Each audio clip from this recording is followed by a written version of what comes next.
Hello मेरे प्यारे बच्चों, आप सभी लोगों को मेरा आशीर्वाद। मैं अशोक कुमार राय आपके सामने अल्ट्रा सुपर एजुकेशन इंस्टीट्यूट से बोल रहा हूँ। हमारा इंस्टीट्यूट आपका स्वागत करता है। हमारे कुछ विशेष स्टूडेंट ने उन्होंने हमसे रिक्वेस्ट किया कि जो कोरोना का समय चल रहा है, इसमें पढ़ाई का यानी एजुकेशन का, शिक्षा का बहुत ज़्यादा लॉस हुआ है।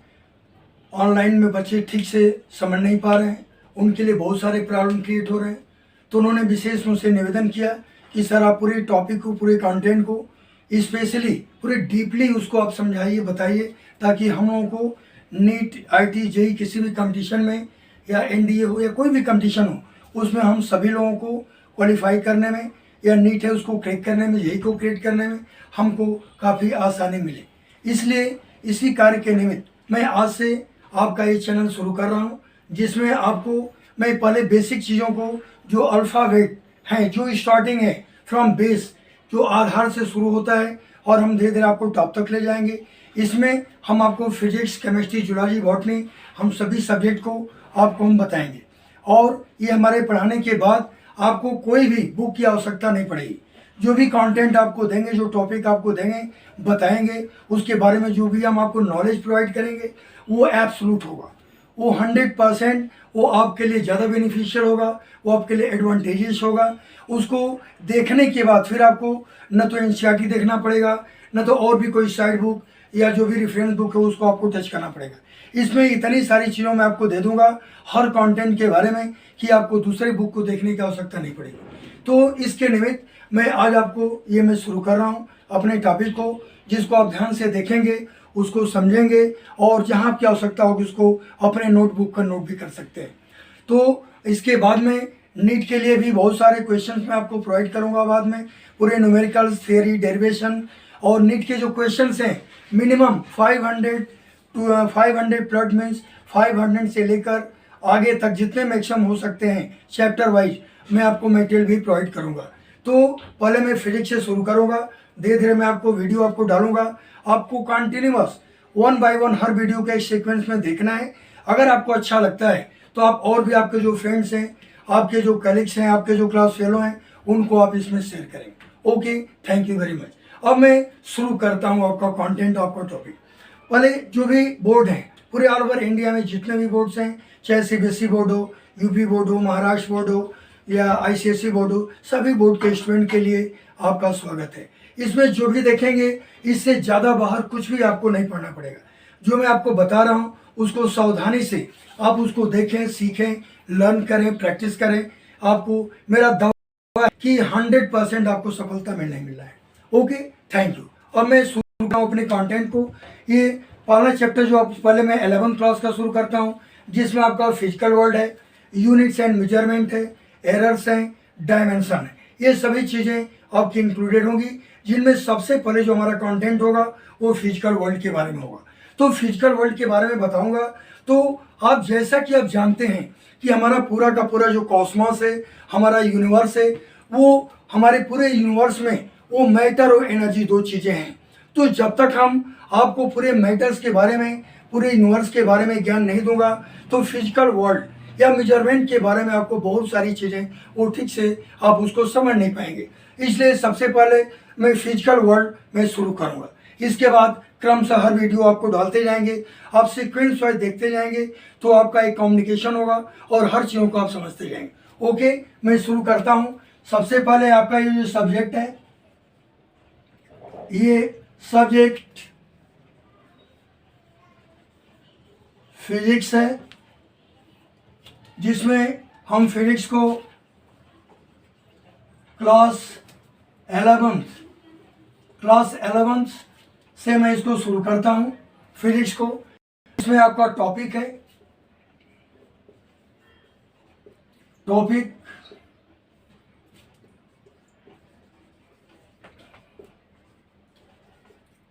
फिजिकल वर्ल्ड आपके टॉपिक का नाम है।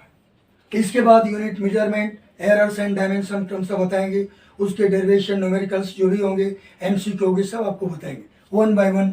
जो आपको वीडियो हम आपको जो देंगे उन वीडियो में आप देख सकते हैं। अगर आपको अच्छा लगता है अपने और फ्रेंड्स को भी शेयर कर सकते हैं। तो फिजिकल वर्ल्ड में सबसे पहले मैं आपको इसके बारे में शुरू करूंगा कि यूनिवर्स क्या है। आप जानते हैं कि पूरा हमारा जो ब्रह्मांड है, उस ब्रह्मांड को हम इंग्लिश में यूनिवर्स बोलते हैं, या उसका दूसरा नाम कॉस्मोस भी कहलाता है। इसके पहले मैं आपको एक्सप्लेन करने के पहले आपको ये बताऊंगा कॉस्मोलॉजी क्या होता है। इट मीन्स सबसे पहले आपको बताऊंगा what is cosmology. Cosmology is what? It is branch of science. It is branch of science which deals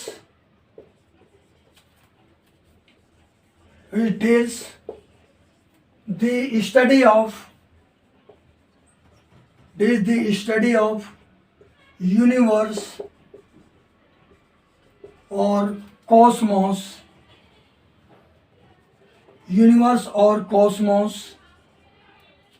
and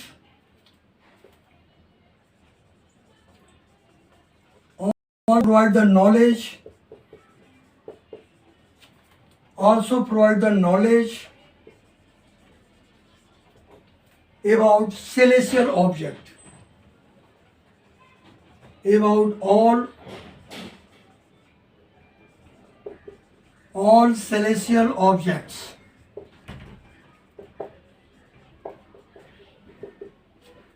It is cosmology. Cosmology means ये हमारा जो कॉस्मोस है, हमारा जो यूनिवर्स है, जो हमारा ब्रह्मांड है, इसके बारे में अभी हम मात्र 5% जान पाए हैं।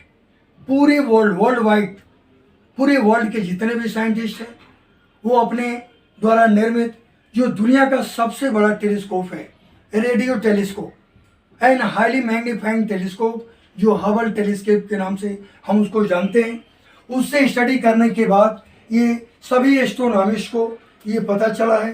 सभी एस्ट्रोनॉमिस्ट इस बात को क्या जानते हैं, जो भी एस्ट्रोनॉमिस्ट हैं उनको इस बात का इंफॉर्मेशन मिला है कि पूरे यूनिवर्स में, इन होल यूनिवर्स और Cosmos, we have gained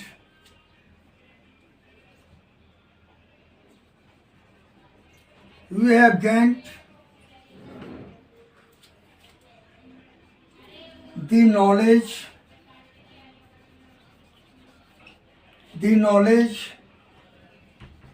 and information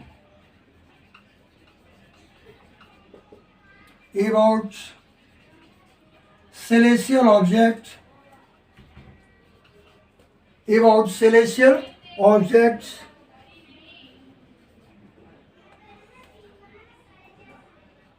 is about only 5%। केवल हमें 5% पूरे यूनिवर्स के जो भी हमने स्टडी किया है, सभी एस्ट्रोनॉमिस्ट ने जो स्टडी किया है पूरे यूनिवर्स के बारे में, अभी तक मात्र हम 5% ही उसकी जानकारी को प्राप्त कर पाए हैं। आप ये समझ लीजिए, ये पूरा का पूरा एक पहेली है हमारा ब्रह्मांड, जैसे समुद्र भी एक हमारे लिए पहेली है। इस समुद्र के नीचे कौन सा खनिज संपदा छिपा है, कौन सी चीज छिपी है, अभी हम पूर्ण रूप से जानकारी नहीं प्राप्त कर पाए। ठीक उसी प्रकार जो हमारा ब्रह्मांड है, जो हमारा अंतरिक्ष है, उसके बारे में हम मात्र 5%, ओनली 5% हम जानकारी को प्राप्त कर पाए। 95% इसकी जो जानकारी है वो अभी हमारे लिए अधूरा है। उसके बारे में साइंटिस्टों का एक्सपेरिमेंट चल रहा है ऑब्जर्वेटरी में, वो टेलीस्कोप के द्वारा ऑब्जर्व कर रहे हैं रात दिन, वो देख रहे हैं कि कहाँ कहाँ कौन से ऐसे इवेंट्स हो रहे हैं पूरे हमारे ब्रह्मांड में, उसका वो पता लगाते हैं। और जो भी अपडेट्स आते हैं वो हमारे सामने, यानी पूरे वर्ल्ड के सामने उसको रखते हैं, उसको बताते हैं। पूरे ऑल तरह, पूरे सभी प्रकार के जो इन्फॉर्मेशन है उसको वो प्रोवाइड करते हैं। तो हमारा जो ब्रह्मांड है इसके बारे में हम कॉस्मोलॉजी में स्टडी करते हैं। अब ये नेक्स्ट आता है, ये एस्ट्रोफिजिक्स क्या होता है। एस्ट्रोफिजिक्स आप फिजिक्स पढ़ रहे हैं तो ये भी एस्ट्रोफिजिक्स में एक फिजिक्स का ब्रांच है, जिसमें हम क्या करते हैं, कैसी जानकारी को प्राप्त करते हैं। तो एस्ट्रोफिजिक्स में जो भी एस्ट्रोनॉमिकल चीज़ें हैं, जो हेवनली ऑब्जेक्ट्स हैं, वो उनके बारे में जानकारी प्राप्त करते हैं और साथ ही साथ ये देखते हैं कि हमारे सेलेस्टियल ऑब्जेक्ट में कौन से ऑब्जेक्ट, कौन से ऐसे स्टार्स हैं, कौन सी गैलेक्सीज हैं, नेबुलाज हैं जो कि जन्म लेते हैं, मरते हैं। यानी पूरे के पूरे एस्ट्रोनॉमिकल जो नॉलेज फिजिक्स के जिस ब्रांच में पूरे एस्ट्रोनॉमिकल नॉलेज के बारे में जो हम स्टडी करते हैं वो एस्ट्रोफिजिक्स है। It means it is a branch of physics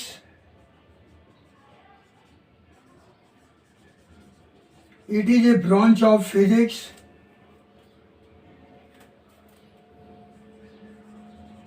it is a branch of physics in which we study about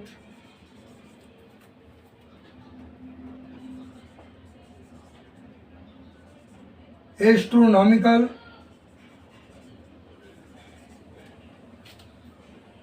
knowledge and observations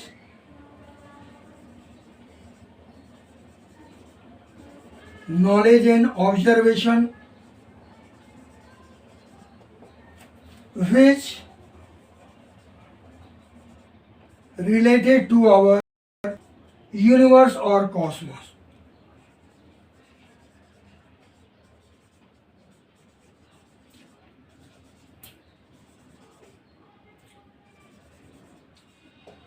Universe or cosmos. It is said to be astrophysics. हम astrophysics में किसका अध्ययन करते हैं? हम जो भी celestial objects हैं, जो भी हेवनली ऑब्जेक्ट्स हैं, जो हम खुली, अगर हमारा आसमान रात के समय काफ़ी साफ है, कोई क्लाउड्स नहीं है, उस समय अगर हम ऑब्जर्व करते हैं, ये नेकेड आई के द्वारा भी देख सकते हैं कुछ चीज़ों को, कुछ तारे को जो उर्सा मेजर, उर्सा माइनर से रिलेटेड है, जिनको हम देख सकते हैं। जैसे ध्रुव तारा है, पोल स्टार, जिसको पोलैरिस कहा जाता है। अगर उसका हम ऑब्जर्वेशन करते हैं तो हम नेकेड आई से भी कर सकते हैं। लेकिन ऐसे ऑब्जेक्ट जो हमसे बहुत दूर हैं, जिनको हम नेकेड आई से नहीं देख सकते, उनके बारे में हम टेलीस्कोप का प्रयोग करते हैं। टेलीस्कोप भी कई तरह के होते हैं। टेलीस्कोप में जैसे इसके मेन स्पेशली 3 टाइप्स के टेलीस्कोप होते हैं। जैसे number 1 astronomical telescope, number 2 aquatic telescope, number 3 terrestrial telescope. Terrestrial telescope में हम जो लैंड पर, ज़मीन पर जो भी इवेंट्स होते हैं, जो कुछ भी घटनाएं होती हैं, उसको हम टेरेस्ट्रियल और लैंड टेलीस्कोप के द्वारा ऑब्जर्व करते हैं। लेकिन एक ऐसा टेलीस्कोप होता है जिसको एक्वाटिक टेलीस्कोप कहते हैं। हम समुद्र के अंदर, किसी भी नदी के अंदर या कोई भी लेक, झील है, उसके अंदर कोई भी ऐसा ऑब्जेक्ट्स है, उसका स्टडी अगर हमें करना है तो हम एक्वाटिक टेलीस्कोप का प्रयोग करते हैं, जिनमें इंफ्रारेड लेंस होते हैं, जो हमें दिन की तरह जो चीज़ें जो सूर्य के प्रकाश में हम देखते हैं, वैसे इंफ्रारेड लेंस के द्वारा हम पानी में, जल में जो भी ऑब्जेक्ट्स हैं उनको हम साफ साफ देख लेते हैं। तो इंफ्रारेड लेंस का उपयोग वैसे टैंक्स में भी, जो रात्रि के समय जो हमारे सेना के जवान चलाते हैं, उनमें भी इंफ्रारेड लेंस का प्रयोग किया जाता है। उनको रात के समय बिल्कुल दिन की तरह से दिखाई देता है, और अगर वो लाइट जलाकर चलते हैं तो शत्रु जो हमारे एनिमी हैं उसको टारगेट करके उसको मार देंगे और वो तुरंत उड़ जाएंगे। उनके टैंक्स तो जो हमारे देश के जो सैनिक चला रहे हैं उसको ऑपरेट कर रहे हैं, वो पूरे उड़ जाएंगे। इसलिए वहाँ पर अंधेरे में चलते हैं, लेकिन इंफ्रारेड लेंस का प्रयोग करते हैं। तो इस तरह से इंफ्रारेड लेंस जो फोटोग्राफी होती है, एक्वाटिक फोटोग्राफी होती है, जो हम जल में जो भी बसी चीज़ें हैं उनको देखने में मदद करते हैं। हर चीज़ों तो लिखी नहीं जा सकती, लेकिन कुछ चीज़ों को आप चाहें तो जो मैं बताता हूँ नोट कर सकते हैं और उसको अपने नोटबुक पर लिख सकते हैं, क्योंकि इतनी ज़्यादा मैं आपको नॉलेज दूंगा कि जिसकी आप कल्पना भी नहीं कर सकते हैं, और उसको सिर्फ ब्लैक बोर्ड पर इतने लिमिटेड एरिया में हम उसको एक्सप्लेन नहीं कर पाएंगे। हाँ, जो मेन टॉपिक्स हैं जरूर उसको लिखने का प्रयास करें। तो मैंने आपको बताया ये टेरेस्ट्रियल टेलीस्कोप के बारे में और एक्वाटिक टेलीस्कोप के बारे में, ये दोनों क्या होते हैं। अब हम आते हैं एस्ट्रोनॉमिकल टेलीस्कोप के बारे में। एस्ट्रोनॉमिकल टेलीस्कोप जब हम आपको ऑप्टिक्स पढ़ाएंगे तो विधिवत लिख कर एक पॉइंट के बारे में, टेलीस्कोप, ह्यूमन आई, जो ऑप्टिकल इंस्ट्रूमेंट है, सब के बारे में हम बहुत ही डीपली आपको बताऊंगा। उस कंडीशन में अभी मैं आपको एक नॉर्मल हाईलाइट दे रहा हूँ इसके बारे में क्योंकि हमें फिजिकल वर्ल्ड शुरू करना है। हम स्पेस एंड यूनिवर्स अभी नहीं पढ़ा रहे हैं।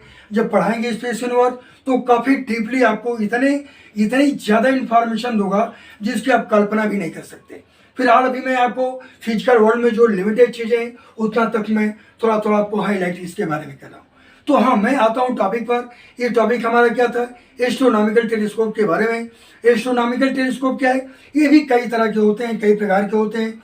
जैसे सबसे पहले गैलीलियो ने खोजा था जो रिफ्लेक्टिंग टेलीस्कोप है, फिर न्यूटन ने खोजा। इसके बाद गैलीलियो न्यूटन के बाद क्या आता है? ये आता है polarizing telescope, infrared telescope, ultraviolet telescope.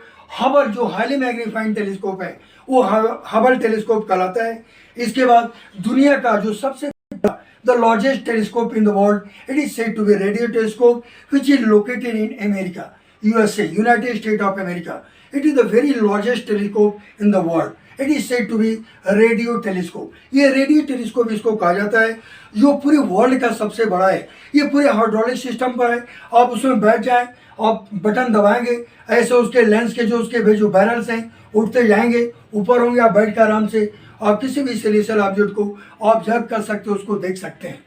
तो इस तरह से रेडियो टेलीस्कोप के द्वारा, जैसे कि आपको मालूम है कि ये 1987 में हमारे देश के एक साइंटिस्ट है, उनका नाम था ये एस चंद्रशेखर, सुब्रमण्यम चंद्रशेखर, जो इस समय अमेरिका का सिटीजनशिप हो बहुत पहले ले चुके हैं। उन्होंने ब्लैक होल का सबसे पहले खोज किया। उन्होंने जब अपने स्टूडेंट लाइफ में थे, उन्होंने ब्लैक होल के बारे में मैथमेटिकली प्रूव कर दिया था कि जब तारे मरते हैं तो न्यूट्रॉन स्टार के बाद जब सुपरनोवा एक्सप्लोजन होता है, न्यूट्रॉन स्टार फॉर्म होते हैं, उसके बाद जब ब्लैक होल में कन्वर्ट होते हैं, तो उसको सबसे पहले उन्होंने देखा था एस चंद्रशेखर, सुब्रमण्यम चंद्रशेखर ने, जिसको इसके बारे में उन्हें नोबेल प्राइज तो मिला, लेकिन साथ में ये कब मिला? 35 साल के बाद। वो अपने स्टूडेंट लाइफ में थे, उसी समय अपने यंग एज में उन्होंने इस बात को मैथमेटिकली प्रूव किया।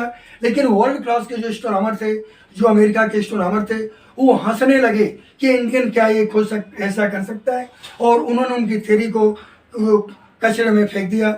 लेकिन बाद में जब 1987 में अमेरिका के दो साइंटिस्ट ने रेडियो टेलीस्कोप से और हबल टेलीस्कोप से भी देखा, तारों को मरते हुए, डेथ ऑफ स्टार को देखा, तब उनको लगा कि हाँ, ब्लैक होल नाम की भी कोई चीज़ होती है। तब उन दोनों के साथ इनको एक कंबाइंड नोबेल प्राइज से उनको अवार्ड किया गया। तो ये मेन हकदार तो चंद्रशेखर महोदय थे, एस चंद्रशेखर थे, लेकिन उनके इस थियरी को बाद पहले भी फेंक दिया गया।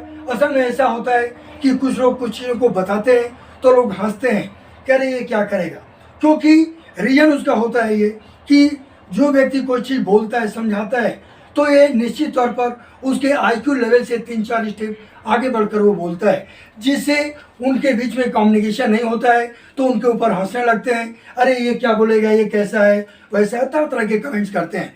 लेकिन इसके बाद जब उन्होंने अपनी खुली आंखों से देखा, रेडियो टेलीस्कोप से, हबल टेलीस्कोप से, तो तब उसके बाद उनको 87 में ये नोबेल प्राइज से उनको अवार्ड किया गया, उनको पुरस्कृत किया गया।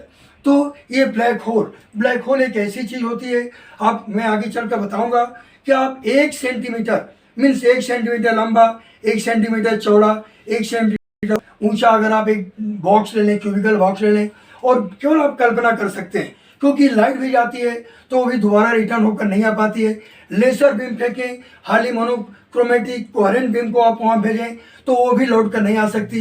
इसलिए ब्लैक होल को वन वे ट्रैफिक कहा जाता है, क्योंकि उसका ग्रेविटेशनल फोर्स इनफाइनाइट होता है। अगर आप 1 क्यूबिक सेंटीमीटर के क्यूबिकल बॉक्स में अगर कल्पना करें कि वहाँ के मास को ले लें, वहाँ की मिट्टी को ले लें, हालांकि इनविजिबल वो दिखाई नहीं देता है, तो वहाँ की अगर हम मिट्टी कल्पना करें, मात्र हाइपोथेटिकली सोचें, तो वहाँ की मिट्टी एक छोटे से डिबिया में 1 अरब टन के बराबर वहाँ की मिट्टी आएगी। आप कल्पना कर सकते हैं कि ब्लैक होल कितना खतरनाक चीज़ है। पूरे वर्ल्ड के लोग लपट जाएंगे तो भी एक छोटे से डिबिया को नहीं उठा पाएंगे। ये इतना उसका इनफाइनाइट डेंसिटी होती है, इनफाइनाइट ग्रेविटेशनल फोर्स होता है, जिसके बारे में आप उसकी कल्पना भी नहीं कर सकते। तो ये रहा इसके बारे में। तो मैंने टेलीस्कोप के बारे में आपको बताया, और मैं इसके बारे में आऊँगा। सबसे पहले मैं बताऊँगा ओरिजिन ऑफ यूनिवर्स के बारे में। हमारा ब्रह्मांड, मैंने बताया था कि आज तक हम ब्रह्मांड के बारे में जो भी स्टडी करते आए हैं और अभी भी कर रहे हैं, नासा से लेकर पूरे वर्ल्ड में, इंडिया में भी हर जगह इसके बारे में स्टडी चल रही है कि हमारे स्पेस यूनिवर्स में, हमारे कॉस्मोस में, हमारे यूनिवर्स में, ब्रह्मांड में क्या क्या घटनाएं हो रही हैं। ईश्वर ने हमें हमारे ऐसे कान को बनाए हैं कि हम केवल ऑडियो फ्रीक्वेंसी को सुन सकते हैं। अगर सपोर्ट दैट, अगर हम उन आवाज़ों को सुनना मेरे कान द्वारा, इंसान के कान द्वारा अगर ऐसा संभव होता तो हम पागल हो जाते, हम रात दिन सो ही नहीं पाते और हम पागल होकर घूमने लगते, क्योंकि ये आवाज़ें, ये अल्ट्रासोनिक्स हैं, ये हमें सुनाई नहीं देती हैं। ये ऐसी आवाज़ें हैं कि 20,000 हर्ट्ज से ऊपर की आवाज़ें हैं और हमारा कान उनको रिसीव नहीं कर पाता, क्योंकि हम वही आवाज़ को सुनते हैं जो हमारी ऑडियो फ्रीक्वेंसी के रेंज में आती है। इट मीन्स जो 20 हर्ट्ज से लेकर 20,000 हर्ट्ज के बीच में आती हैं, बस हम उन्हीं आवाज़ों को मात्र हमारा कान यानी ह्यूमन ईयर उसको कर सकता है, उसको सुन सकता है, हम उसको लिसन कर सकते हैं, सुन सकते हैं। लेकिन ऐसी आवाज़ें जो 20 हर्ट्ज से कम हैं उनको इंफ्रासोनिक वेव्स कहा जाता है, इंफ्रासोनिक साउंड कहा जाता है जो उससे कम होती हैं, और 20,000 हर्ट्ज से जो ऊपर होती हैं उनको अल्ट्रासोनिक वेव्स या अल्ट्रासोनिक साउंड, जो कि हम नहीं सुनते हैं। नहीं तो हम पागल रहते, इतने धड़ाम धुम इतने आवाज़ होते रहते हैं पूरे यूनिवर्स में कि हम सो नहीं पाते और हमेशा जगे ही रहते, इतने विस्फोट होते कि वो सुन कर हमें नींद नहीं आती। इसलिए ईश्वर ने हमारे शरीर की रचना ऐसा किया है कि मात्र हम ऑडियो फ्रीक्वेंसी को ही सुन सकते हैं। ये सबसे महत्वपूर्ण बात होती है। तो अभी मैं आपको बताया कि केवल 5% हम जान पाए हैं पूरे ब्रह्मांड, पूरे यूनिवर्स के बारे में, और ऐसी डाटा मैं आपको अभी आगे चलकर और भी वीडियो में आपको बताऊंगा जिसकी आप कल्पना भी नहीं कर सकते कि वो क्या मैं आपको बता रहा हूँ। तो अब मैं आपको बताऊंगा, इसके बाद ये मैं इसको इरेज कर रहा हूँ ताकि अब नेक्स्ट आपको चीज़ें हम आपको लिख सकें।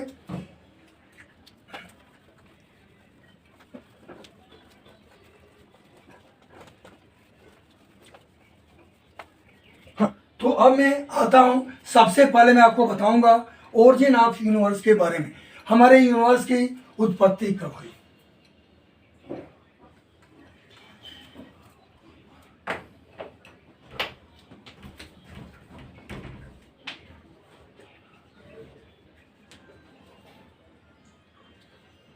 Origin of our universe, universe और कॉस्मोस इसी को कहा जाता है। दोनों का मतलब होता है ब्रह्मांड। यूनिवर्स और कॉस्मोस, ये यूनिवर्स और कॉस्मोस यानी हमारा जो ब्रह्मांड है ये है क्या। हम किसको यूनिवर्स कहते हैं, कॉस्मोस कहते हैं। सबसे पहले मैं आपको एक डाटा ये बताऊंगा कि हमारा जो ब्रह्मांड का जो सबसे महत्वपूर्ण बात है कि इसकी लाइफ कितनी होती है, ये कितने समय पहले हमारे ब्रह्मांड की उत्पत्ति हुई और हमारे ब्रह्मांड का वजन कितना, उसका मास कितना है। तो मैं आपको सबसे पहले बताऊंगा ये जो data, the mass of our universe, the mass of our universe is about what, mass 10 to the power 53 kg। अगर हम kg में लेते हैं तो इसका मास 10 to the power 53 kg के बराबर है। It is the mass of our universe और कॉस्मोस। अब ये जानना होगा आपको कि हमारा आखिरी ब्रह्मांड ये कब पैदा हुआ, इसकी उत्पत्ति कितने अरब साल पहले हुई। तो the origin of our universe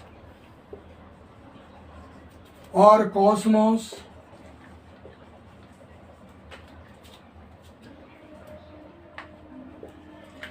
was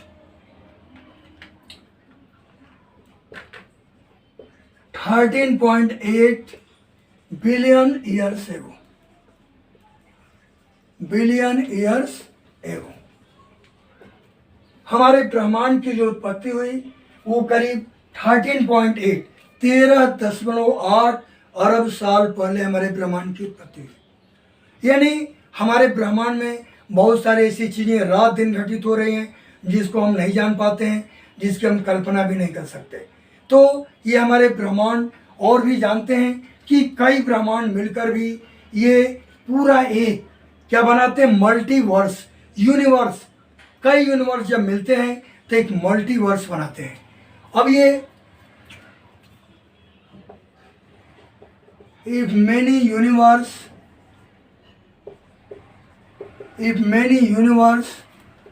combine to each other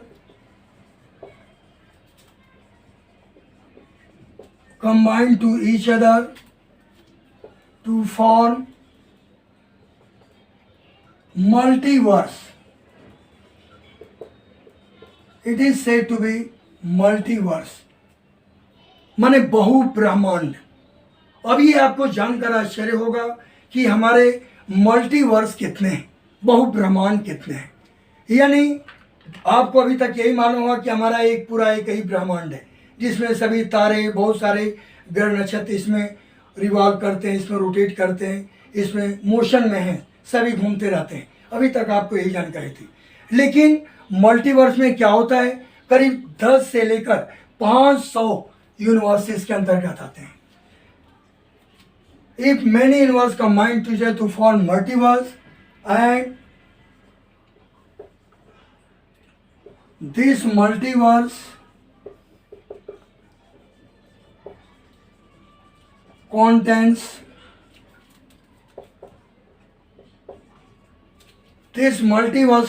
10 to 500 universe.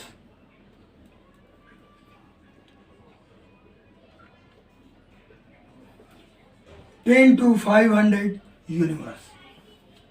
आप ऐसे कल्पना कीजिए, जो मैं लेक्चर आपको दे रहा हूँ इस बात को ध्यान रखेंगे कि जो हिंदी मीडियम में जानना चाहे वो भी जान सकता है, जो इंग्लिश मीडियम में पढ़ता है उसके दोनों के लिए मैं दोनों को हिंदी में, जो हिंदी भाषी बच्चे हैं वो भी समझ सकें और जो इंग्लिश समझना चाहते हैं वो इंग्लिश में भी समझ लें। हम दोनों लैंग्वेज का यूज करेंगे।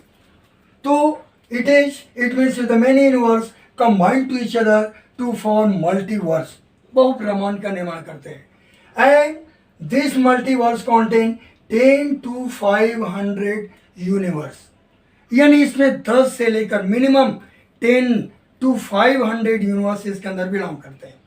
एक ब्रह्मांड में बहुत सारी गैलेक्सी, बहुत सारे मेटियोर्स, कॉमेट्स, एस्टेरॉयड, मेटियोराइट्स, नेबुलाज, बहुत सारी चीज़ें एक ब्रह्मांड में होती है जिसकी हम कल्पना नहीं कर सकते, उसको कौन भी नहीं कर सकते। तो अंदाज लगाइए हमारा एक मल्टीवर्स, एक बहु ब्रह्मांड में कितने ब्रह्मांड समायोजित हो सकते हैं, उसके अंदर आ सकते हैं, इसकी हम कल्पना भी नहीं कर सकते। तो इसके अंदर 10 से लेकर 500 ये क्या होता है, ये इसके अंदर ब्रह्मांड आते हैं। तो 10, कम से कम 10 और मैक्सिमम अधिक से अधिक 500 तक, जैसा कि हमारे एस्ट्रोनॉमिस्ट ने ये अपडेट किया है डाटा को, ये पूरे वर्ल्ड के सामने उसको उन्होंने भेजा है। इसके आधार पर हम ये कह सकते हैं कि मिनिमम 10 to 500 यूनिवर्स हमारे मल्टीवर्स में बिलोंग करते हैं, उसके अंतर्गत आते हैं। अब हम इसके बाद हम आते हैं नेक्स्ट, ये मल्टीवर्स के बारे में मैंने आपको बताया। अब और भी कुछ चीज़ें हैं जो कि हमारे ब्रह्मांड में आती हैं, वो उसके बताने के पहले कुछ चीज़ों को मैं आपको बताना चाहूँगा। वो चीज़ें क्या हैं, वो बहुत ही बेसिक हैं। जब तक आप उसको नहीं जानेंगे तो और चीज़ें नहीं समझ में आएगी, क्योंकि पूरा का पूरा जो हमारा यूनिवर्स है, पूरा ब्रह्मांड है, हमारे ब्रह्मांड में मोर देन, शॉर्ट में लिखते हैं, समझ लेंगे अपने उसमें नोटबुक में पूरा डिटेल में लिख लेंगे, more than 70% storage of hydrogen. हमारे ब्रह्मांड में 70% से ज़्यादा हाइड्रोजन का स्टोरेज है, हाइड्रोजन का भंडार है। उसी हाइड्रोजन से सभी तारे, नेबुलाज, गैलेक्सीज, बहुत सारी चीज़ें जिनके बारे में हम नहीं जानते, वे सभी की सभी चीज़ें उसी से ग्लो करती हैं, चमकती हैं। वो एक ल्यूमिनस ऑब्जेक्ट के रूप में हमें दिखाई देती है। एक को हम नॉन ल्यूमिनस ऑब्जेक्ट बोलते हैं, दूसरे को ल्यूमिनस ऑब्जेक्ट कहते हैं।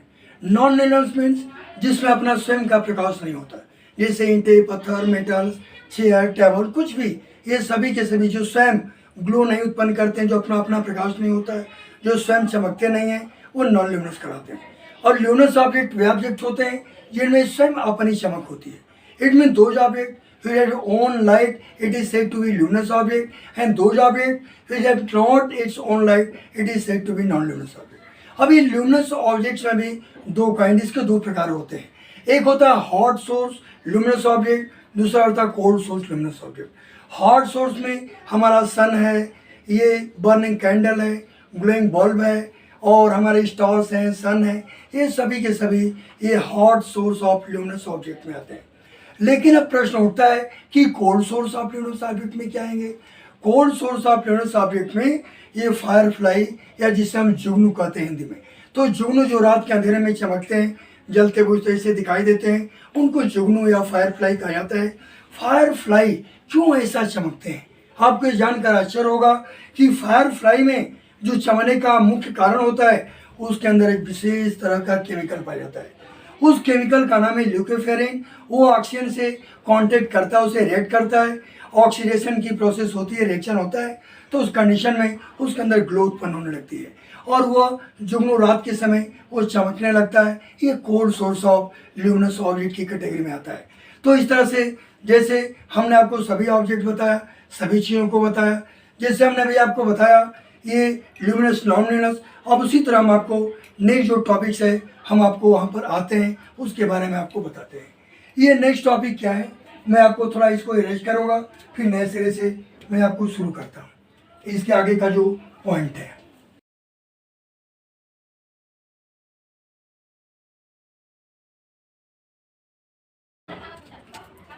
Thank you everyone. इसके आगे का जो भी टॉपिक है, जो कंटेंट है, वो नेक्स्ट वीडियो में आपको मैं एक्सप्लेन करूँगा।